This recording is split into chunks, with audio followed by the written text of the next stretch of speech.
This is Matt, and this will be a video on how to download WinRAR.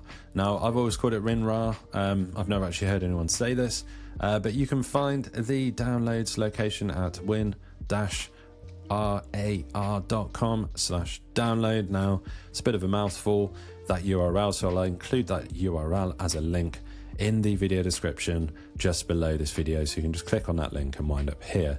Now, platform wise, it's mainly for Windows, but there is a Mac OS version here. It's correctly identified that I do in fact have Mac OS. I'm on a Mac right now, but there's a ton of different options right here. You can search through the languages here. There's different version and platform options. You can even get it on Linux, Android, and FreeBSD as well. Architecture wise, you have some options here, so you can filter. You can use these to filter and sort right here, and then we have different languages. This is all for the most recent versions of WinRAR.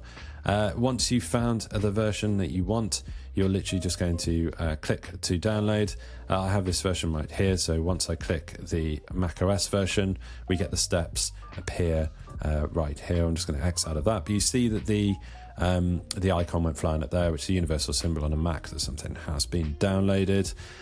So once you've picked your poison, once you've picked which version you want, all that's left to do is just install the installer, which will be found in the downloads location set by your browser. Now, I'm on Google Chrome, so it goes to my main downloads folder. Your downloads location might be different, but that's a straightforward bit. You just install the installer from there with the instructions, and that's very straightforward with the standard wizard. So hopefully you found this video on how to find and download WinRAR. Hopefully you found this video useful. If you have, drop this video a like and subscribe to the channel for more videos just like this.